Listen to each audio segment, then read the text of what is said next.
Good morning, everybody. This is Jean here, Jean Truelove from Truelove Quilts for You. I am here to eat humble pie because the last video I put up, I messed up. I was really excited about something, and it was my last video.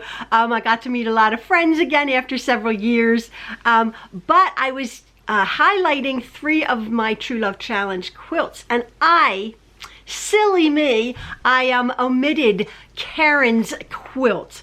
Karen, you know who you are, and I gave your story, which I will give again if you're new here. Excuse me, I done a challenge of having different fabrics. I chose fabrics, and my playlist, you can see the actual information on my playlist. And I've been highlighting different quilts that people have been sending in using the same fabrics or variations of. I was all excited. 2 things I apologize. I apologize to Karen, which I will get to her story again. And also my editing. I don't know what happened.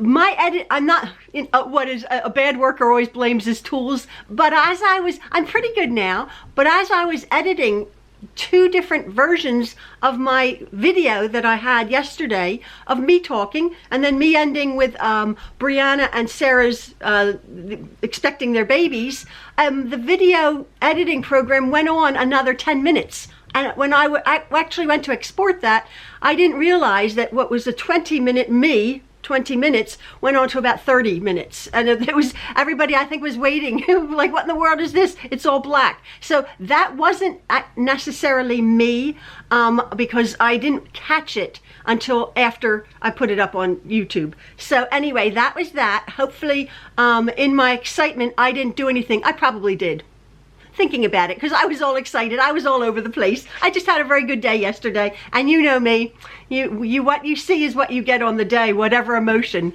So I apologize to Karen, and I'm going to be showing you Karen's quilt right now, and then that'll be it. But here's Karen's story. Dear Jean, I'm attaching the photos of my finally finished quilt. It was truly a challenge, as the fabric choices were much more different than I would normally use, and I would consider myself a beginner. That was the whole point of the challenge. I chose 6 different fabrics that were all over the place, really, and then people came up with their, people came up with their own idea, their own design, using at least 5 of my fabrics, and then whatever other fabrics. And so if you go back to my playlist, you will see a variety, there's 30 or 40 of them now, of completely different quilts. Unbelievable, really, really pretty. I tried to purchase all of the fabrics, but as you know, some fabrics were sold out by the time I placed my order. I couldn't find the burgundy paisley, so I substituted an orange polka dot for the red and white polka dot.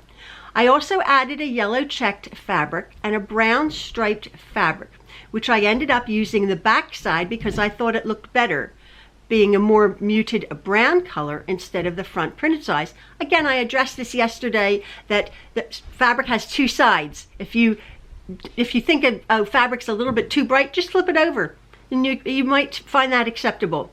My quilt measures 41 inches square. I found the pattern in a magazine which said that the block was a version of Job's tears.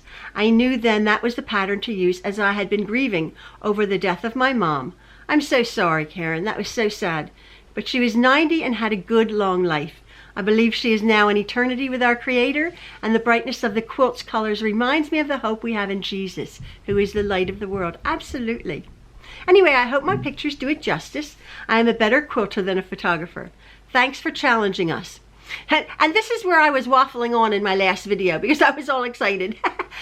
And I tried to explain this next part that Karen has asked me, this question, and I was going on and on and on.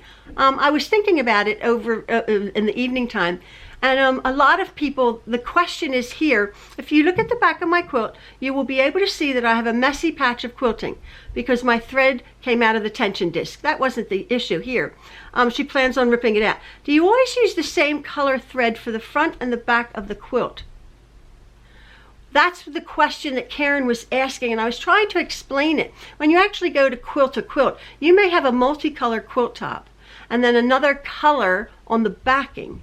So which color thread would you use? I was joking about, I always use white thread, but in general, I was sort of looking it up. In general, most quilters would use like a neutral, like a tannish, it's called smoke or a dove color thread that would go, that would look good on darker fabrics and look good on white fabrics or lighter fabrics. So say you have a two-toned quilt. I have found that a dark thread on a lighter background sometimes can look a bit spidery, whereas a lighter thread on a dark background doesn't look quite as conspicuous, and therefore you want to get in the middle.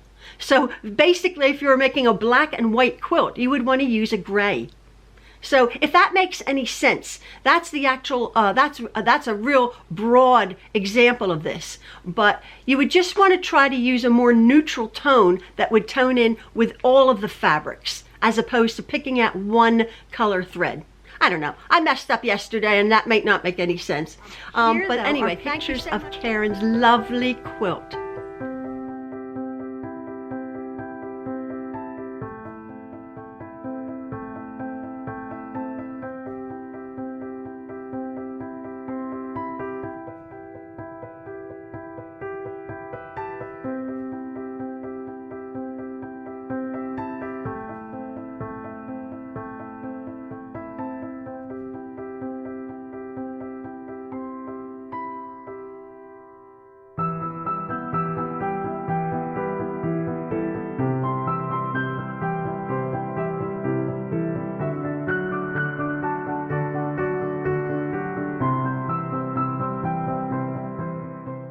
So thank you so very much, Karen, for your patience and your beautiful quilt. I really appreciate it, and all of my viewers' patience with me. I know I'm a little bit all over the place sometimes. And as I say, what emotion I'm feeling on the day is what you're going to see when I'm filming. And yesterday I was all over the place with excitement.